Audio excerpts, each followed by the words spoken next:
Hello everyone, welcome to Studynetic. मैं हूं पूजा मेहता और यहां पर हम क्लास 11 के अकाउंट्स पढ़ रहे हैं, जिसमें मैं आपको chapter 20 adjustment in financial statement के प्रैक्टिकल प्रॉब्लम्स के सॉल्यूशंस करा रही हूं। अभी तक मैं पहला और दूसरा क्वेश्चन करा चुकी हूं। आज के वीडियो में मैं उसके आगे के क्वेश्चन कराने वाली हूं। तो हम शुरू करते हैं, लेकिन उससे पहले मेरे चैनल को ज़रूर सब्सक्राइब करना, लाइक करना। कोई भी डाउट हो तो कमेंट बॉक्स में पूछ लीजिएगा। चलिए, आप सबसे पहले स्क्रीन पर देख लेते हैं क्वेश्चन नंबर 3 को। Following trial balance has been extracted from the books of Prasad as on 31 March 2021। यहाँ पर ट्रायल बैलेंस दिया है और उसमें नीचे एडिशनल इन्फॉर्मेशन दी है। जैसा कि हम जानते हैं कि ये जो चैप्टर है ये एडजस्टमेंट का ही है, मतलब हमको ट्रेडिंग एंड पीएनएल अकाउंट तो बनाना ही है, साथ ही साथ नीचे के एडजस्टमेंट को भी ध्यान में रखना है। तो चलिए हम शुरू करते हैं।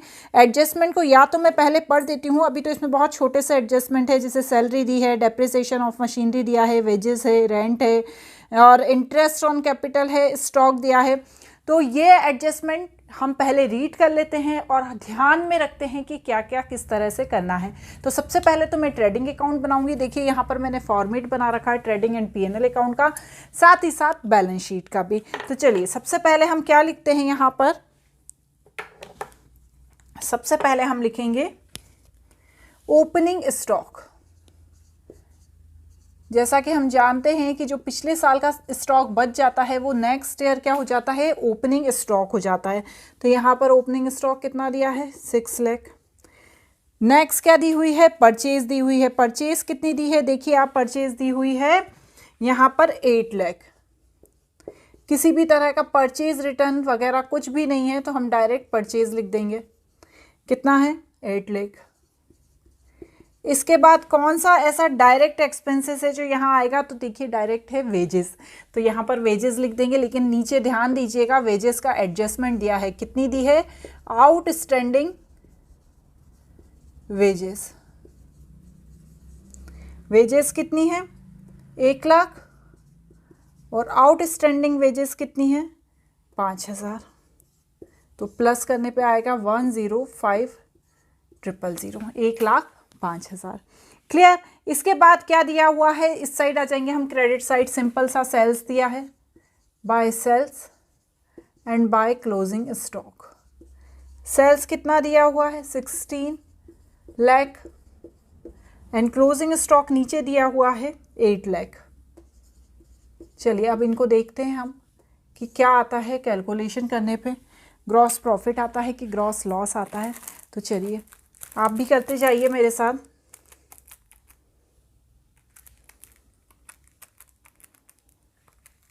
यहाँ पर आएगा 24 लाख,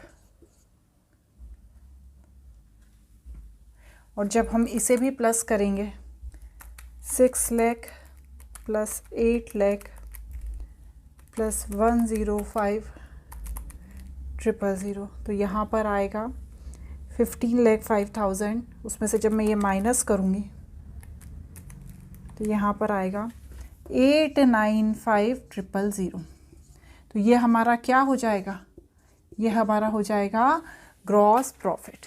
क्लियर। अब इसे हम कहाँ पर ले आएंगे, इसको हम ले आएंगे पीएनएल अकाउंट के क्रेडिट साइड। तो बस मैं यहीं पर लेके आऊँगी। पहले तो मैं यहाँ लिख देती हूँ टू ग्रॉस प्रॉफिट। ठीक है, यहाँ पर आप लिखिएगा ट्रांसफर टू पीएनएल अकाउंट। ठीक है, ये ग्रॉस प्रॉफिट आ जाता है क्रेडिट साइड। तो यहाँ पर हम लिख देंगे बाय ग्रॉस प्रॉफिट 895,000।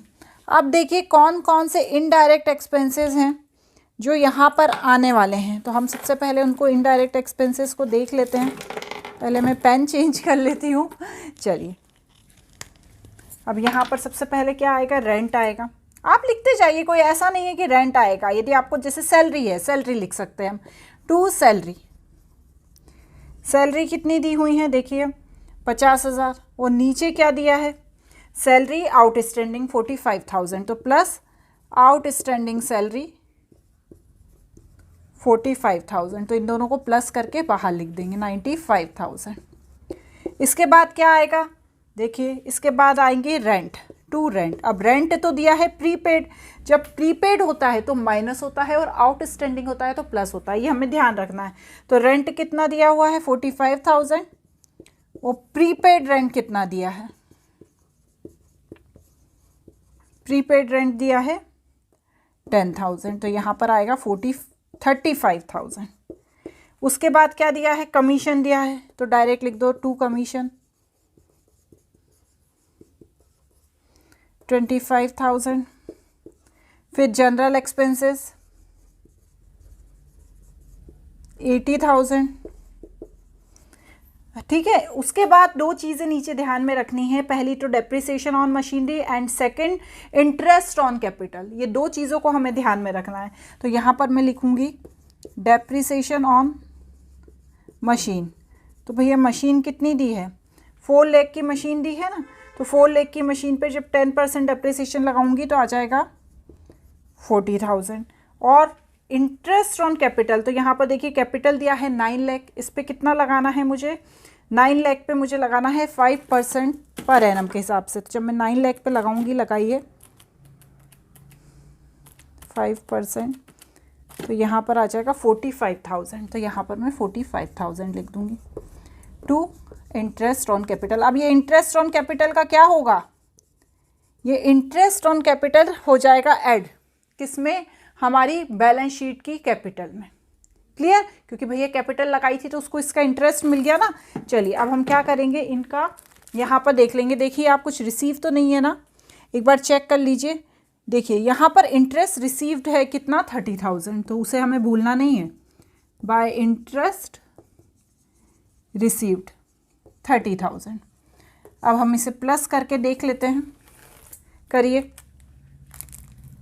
895,000 प्लस 30,000, तो यहाँ पर आएगा 925,000। अब इसको प्लस करके जब हम माइनस करेंगे 95,000 plus 35,000 plus 25,000 plus 80,000 plus 40,000 plus 45,000, इसमें से जब मैं ये माइनस करूँगी क्या 925,000, तो यहाँ पर आएगा 605,000। तो ये क्या है हमारा नेट प्रॉफिट, तो बस 925,000, तो ये हमारा नेट प्रॉफिट निकल दिया। चलिए अब यहाँ पर हम क्या करते हैं, यहाँ पर हम बना लेते हैं बैलेंस शीट। तो सबसे पहले यहाँ पर मैं क्या लिखूँगी, सबसे पहले मैं लिखूँगी यहाँ पर कैपिटल। तो कैपिटल कितनी दी हुई है, देखिए आप क्वेश्चन में कैपिटल दी हुई है 9 लाख, अभी हमने निकाला ना उस पर interest on capital, plus interest on capital 45,000 plus net profit कितना निकला 605,000। ठीक है, ड्राइंग तो दी नहीं है किसी भी तरह की, तो हमें इसको प्लस करके देखना है। तो चलिए आप प्लस करके देखिए 9 लाख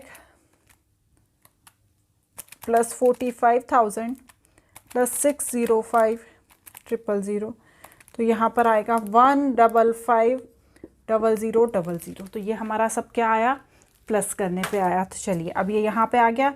उसके बाद हम लिखेंगे जितनी भी हमारी लाइबिलिटी हैं, क्रेडिटर्स कितने हैं, क्रेडिटर्स हमारे 4,50,000।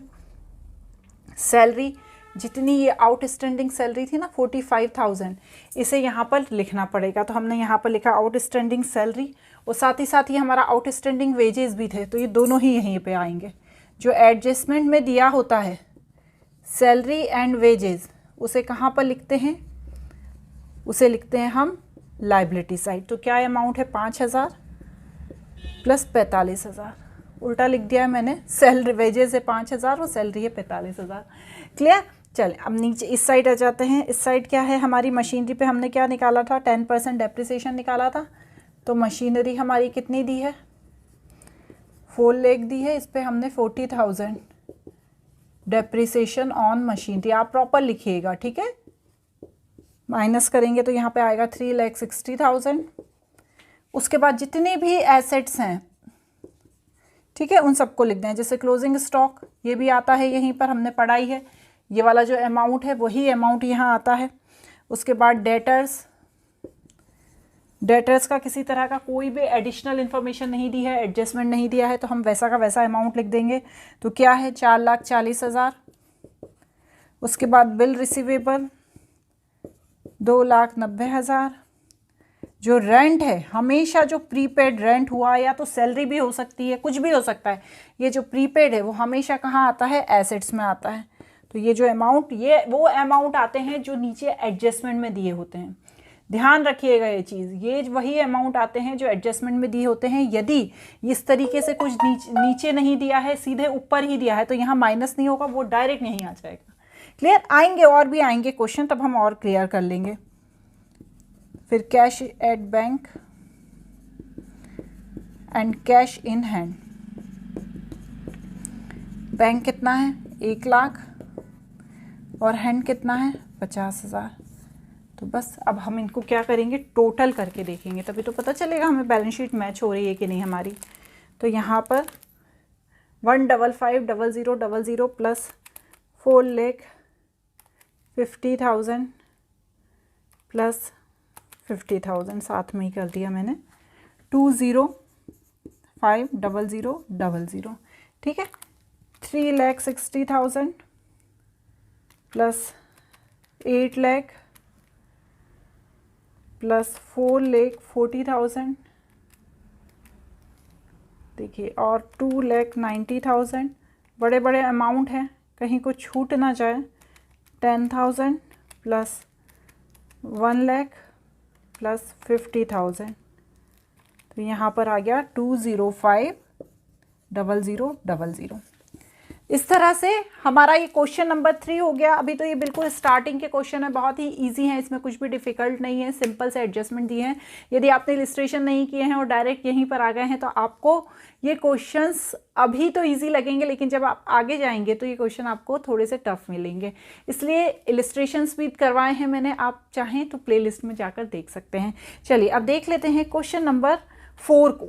क्वेश्चन नंबर 4 क्या दिया हुआ है, From the following trial balance of Shraddha as the 31st March 2021 prepared trading and P&L account for the year ended 31st March 2021 balance sheet as at that date। यहाँ पर balance sheet दिए हैं, debit balance दिया है, credit balance दिया होता है। बड़ा अच्छा होता है डेबिट और क्रेडिट बैलेंस दिया होता है। हमें डेबिट की चीज़ें डेबिट में लिख देना है, बस डायरेक्ट इनडायरेक्ट एक्सपेंसेस को छाटना है। वो क्रेडिट की चीज़ें क्रेडिट में लिख देना है। नीचे क्या दिए हैं, एडजस्टमेंट दिए हैं, बहुत सिंपल से एडजस्टमेंट हैं, क्लोजिंग स्टॉक हैं, वेजेस हैं, बैड डेब्ट्स हैं। हम करते जाएंगे और पढ़ते जाएंगे। अभी स्टार्ट करते हैं। स्टार्ट करने में हमें सबसे पहले क्या लिखना है, यहाँ पर सबसे पहले हमको लिखना है ओपनिंग कैपिटल। तो चलिए सबसे पहले मैं यहाँ पर लिख देती हूँ ओपनिंग कैपिटल।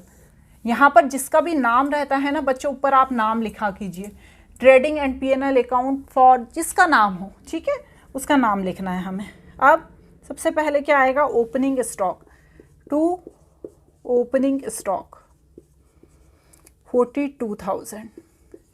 क्लियर? सिंपल ही दिया हुआ है। देखिए ओपनिंग स्टॉक का तो कुछ ऐसा दिया भी नहीं है, पुराना जो स्टॉक है वो दिया हुआ है, जो इस साल नया है, ओपनिंग है। टू परचेज कितना है 82,600, और इसमें से क्या माइनस करना है हमें, रिटर्न आउटवर्ड कितना 1,600। करिए माइनस करके देखेंगे तो यहाँ पर आएगा 81,000। ठीक है, आप भी करके साथ में देखा कीजिए। ठीक है, उसके बाद क्या दिया है, वेजेस। टू वेजेस, वेजेस कितनी है 4,000, और आउटस्टैंडिंग वेजेस दी हैं, देखिए नीचे 2,400 प्लस आउटस्टैंडिंग वेजेस 2,400। तो आउटस्टैंडिंग हमेशा क्या होती है, प्लस होती है, ये तो हमें पता ही है। उसके बाद कैरेज इनवर्ड जो होता है वो हमेशा कहाँ आता है, ट्रेडिंग अकाउंट में, और आउटवर्ड जो होता है वो कहाँ आता है, P&L अकाउंट में। तो इनवर्ट करिए 1,200। अब उसके बाद क्या दिया है, पावर। ठीक है, देखिए आप क्वेश्चन में दी हुई है ना, पावर अकेली दी हुई है। फ्यूल और पावर होता है तो पावर भी यहीं आएगा। तो 2 पावर कितना दिया है, पावर 6,000।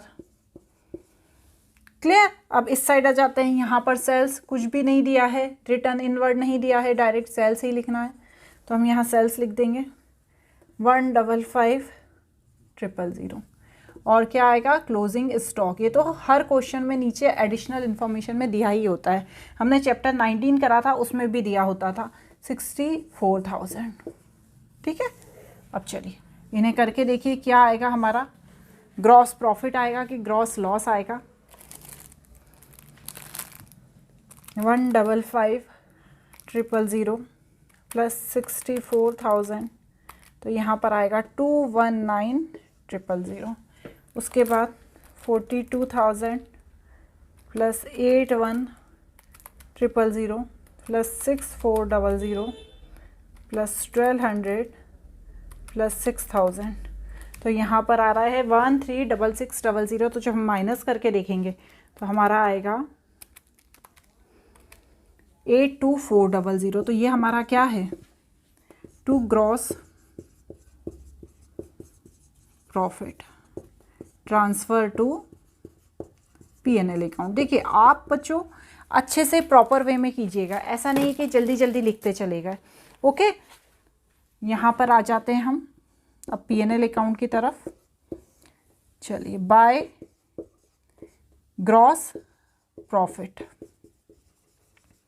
82400। अब चलिए फटाफट क्या करते हैं, यहाँ पर हम जितने भी इनडायरेक्ट हैं उन्हें लिखते जाते हैं। सबसे पहला है रेंट। अब रेंट की एक कहानी है। क्या कहानी है कि पहले तो मैं रेंट लिख देती हूँ 22,000। यहाँ पर जो रेंट दिया हुआ है वो 11 मंथ का दिया हुआ है, मतलब यहाँ पर ये क्लियरली लिखा है कि रेंट पेड हुआ है 11 मंथ का। तो अभी हमें 1 मंथ का और पेड करना है, तो हम कैसे निकालेंगे 1 मंथ का और? हम क्या करेंगे, लिखेंगे आउटस्टैंडिंग रेंट 22,000 डिवाइडेड बाय 11। तो हमारा यहाँ पे कितना आ जाएगा, 2,000। तो जब हम 2,000 इसमें ऐड और कर देंगे तो ये हमारा पूरा कितना हो गया, 12 मंथ का हो गया। क्लियर हुआ? उसके बाद क्या आएगी, उसके बाद आएगी सैलरी। कितनी दी है सैलरी, 15,000। नेक्स्ट दिया हुआ है इंश्योरेंस, टू इंश्योरेंस। अब इंश्योरेंस का भी देखिए आप, नीचे कुछ एडजस्टमेंट दिया है, तो पहले तो मैं इंश्योरेंस का अमाउंट लिख दूंगी 3600। अब यहाँ पर दिया है insurance premium is paid per annum ended 31 मई 2000, जो भी है 21, 22, तो उसमें वो पेड करते हैं। तो मतलब क्या हुआ कि ये प्रीपेड पेड हो गया है। कैसे, क्योंकि हमारा जो अकाउंटिंग ईयर है वो एंड कब होता है, 31 मार्च को। अप्रैल और मई, तो 2 मंथ का क्या है, प्रीपेड है। तो अब हम इसे क्या करेंगे, जो प्रीपेड इंश्योरेंस है उसे हम यहाँ पर लेस कर देंगे, क्योंकि प्रीपेड लेस ही होता है। प्रीपेड इंश्योरेंस कितना, कैसे निकालेंगे, जो 3600 रुपये दिया है यहाँ, मैं यहाँ पर कर देती हूँ, फिर मैं इसे क्लीन कर दूंगी क्योंकि फिर नीचे आएगा नहीं। और उसके बाद हम इसे 2 मंथ का जो प्रीपेड पता करना है वो निकालेंगे 2/12। ठीक है ना, 2/12 2 मंथ का निकालने के लिए करेंगे। तो यहाँ पर आएगा 600। तो जब मैं माइनस करूँगी तो यहाँ आ जाएगा 3,000। क्लियर हुआ ना? देखिए 3600 का जब हम 2 महीने का निकालेंगे तो आएगा हमारा 600। आई होप आपने नोट कर लिया होगा। यदि मैं इसे नहीं मिटाऊंगी तो नीचे आपको आगे का नहीं दिखाई देगा। अब यहाँ पर करेंगे हम बैड डेब्ट्स का कैलकुलेशन। तो यहाँ पर मैं लिखूंगी 2 बैड डेब्ट्स। बैड डेब्ट्स कितने दिए हुए हैं, देखिए क्वेश्चन में दिए हैं 600, और नीचे क्या दिया हुआ है, provision for doubtful debts is 5%। तो यहाँ पर देखिए कैसे करते हैं, हम पहले भी मेरे इलिस्ट्रेशन में मैं समझा चुकी हूँ, पर फिर से समझा देती हूँ। हमारे डेटर्स दिए हैं 20,600, ठीक है। बैड डेब्ट्स क्या है, जो नीचे दिए हुए हैं 600। तो जब मैं इसे माइनस कर दूंगी तो यहाँ पर आएगा 20,000। अब जो प्रोविजन फॉर डाउटफुल डेट्स है, यह मैं इंट्रोडक्शन पार्ट में बहुत अच्छे से समझा चुकी हूँ, फिर भी यहाँ पर हर क्वेश्चन के साथ समझा रही हूँ, ठीक है। ये निकलेगा 5%। तो 5% जब हम 20,000 का निकालेंगे तो यहाँ पर हमारा आ जाएगा 1,000। तो यहाँ पर हमें क्या करना है, 600 में 1,000 प्रोविजन फॉर डाउटफुल डेट्स को ऐड करना है, ठीक है। तो यहाँ आ जाएगा 1,600। नेक्स्ट दिया है, देखिए यहाँ पर 8% बैंक लोन, और उसका नीचे भी दिया हुआ है loan from bank was taken is 1 अक्टूबर 28, जो भी ईयर दिया है 2021, ठीक है। तो यहाँ पर लिखूंगी मैं लोन इंटरेस्ट कितना है, यहाँ पर 25,000। 25,000 का मैं यहाँ पर लिख देती हूँ इंटरेस्ट, आप नोट कर लीजिएगा, फ्रॉम बैंक, ठीक है। कितना दिया है, 25,000। 25,000 का कितना निकालेंगे हम, 8%। कितने मंथ के लिए, क्योंकि अक्टूबर दिया है ना यहाँ पर, तो 6 मंथ के लिए। तो यहाँ पर आप करके देखिए क्या कैलकुलेशन करने पे आएगा, यहाँ कैलकुलेशन करने पे आएगा 1000। एक बार हम करके भी देख लेते हैं, ठीक है। 25,000 इंटू 8% 6 मंथ का, तो देखिए यहाँ पर 1000 आ गया, तो इसे भी हम यहाँ पर लिख देंगे। क्लियर हो रहा है ना? कोई भी डाउट हो ना बच्चों तो पूछ लीजिएगा। ये 1000 क्लियर। और एक इम्पॉर्टेंट चीज़ है डेप्रिसिएशन ऑन मशीनरी। 10% किस पे है? Machinery and furniture. 10% किस पे है? मशीनरी पे, और 5% है फर्नीचर पे। तो देखिए कितना आएगा, 5000 प्लस 700, तो यहाँ पर मैंने लिख दिया 5700। ठीक है, अब चलिए देखते हैं, दिख रहा है ना यहाँ पे, आ तो रहा है ना? नहीं आ रहा है तो मैं बोल रही हूँ, आप लिख लीजिएगा। चलिए अब देखते हैं कि हमारा नेट प्रॉफिट आ रहा है कि नेट लॉस आ रहा है। चलिए ये तो जो अमाउंट है यहाँ का प्लस करके देखते हैं। 24,000 plus 15,000 plus 3,000 plus 1,600 plus 1,000 plus 5700, तो यहाँ पर आ जाएगा 32100। तो ये क्या है हमारा? To net profit. क्लियर। आप क्या करेंगे, अब हम बैलेंस शीट तैयार करेंगे। इसे नोट कर लीजिए, फिर हम बैलेंस शीट बना लेते हैं। सिंपल है बैलेंस शीट, बस यही कैलकुलेशन को हमें यहाँ पर करना है। चलें, तो सबसे पहले बैलेंस शीट में क्या आएगा? सबसे पहले आएगी हमारी कैपिटल। कैपिटल कितनी दी है? 80,000। इसमें जो हमारा नेट प्रॉफिट निकला है, कितना निकला है? 32100 ऐड हो जाएगा, और लेस क्या होगी हमारी? ड्राइंग। ऐड होगा नेट प्रॉफिट और लेस होगी हमारी ड्राइंग, तो कितनी है? 18,000। यहाँ पर लिख देंगे 94100। आप भी कैलकुलेशन करके देख लीजिएगा। चलिए इसके बाद क्या है? बैंक लोन कितना दिया है? 25,000। जो इंटरेस्ट है हमने पे किया है उसे ऐड कर देना है, तो यहाँ पर कितना हो गया? 26,000। क्लियर। किसी तरह का कोई डाउट तो नहीं है? इसके बाद क्या करेंगे? इसके बाद हम करने वाले हैं, क्या लिखने वाले हैं? क्रेडिटर्स 18,900, फिर वेजेस और सैलरी दोनों क्या है? आउटस्टैंडिंग। कितनी दी है? देखिए वेजेस कितनी दी है? ये 2400। ये आउटस्टैंडिंग रेंट था हमारा 2000, तो यहाँ पर हमने क्या करना है? दोनों चीज़ों को लिख देना है, 2400 प्लस 2000। अब आ जाएंगे हम एसेट साइड में, तो यहाँ पर हम लिखेंगे पहले तो मशीनरी 50,000। इसमें हम डेप्रिसिएशन माइनस करेंगे। कितना निकला था? ये हमने डेप्रिसिएशन निकाला था ना, कितना आया था? 5,000। तो यहाँ पर आ गया 45,000। उसके बाद फर्नीचर कितना? 14,000। इसमें से हम डेप्रिसिएशन माइनस कर दो 700 रुपये। ठीक है ना, हमने निकाला था, कितना दिया हुआ था? 5% दिया हुआ था, तो यहाँ पर हमने जब माइनस करा तो 13,300। उसके बाद क्लोजिंग स्टॉक आता है, हमें पता ही है, 64,000। डेटर्स का कैलकुलेशन मैंने बताया था, ज़रा आप निगाह मारिए उस पर, वही लिखना है यहाँ पर। 20,600 माइनस बैड डेप्ट्स 600, तो 20,000, और उसमें से और माइनस क्या करना है? 1,000 प्रोविज़न फॉर डाउटफुल डेट्स, तो यहाँ पर आएगा 19,000। फिर इंश्योरेंस प्रीमियम, प्रीमियम नहीं प्रीपेड, इंश्योरेंस प्रीपेड कितना? 600, और कैश इन हैंड, सबसे आसान सी चीज़ जो हमेशा कहाँ आती है?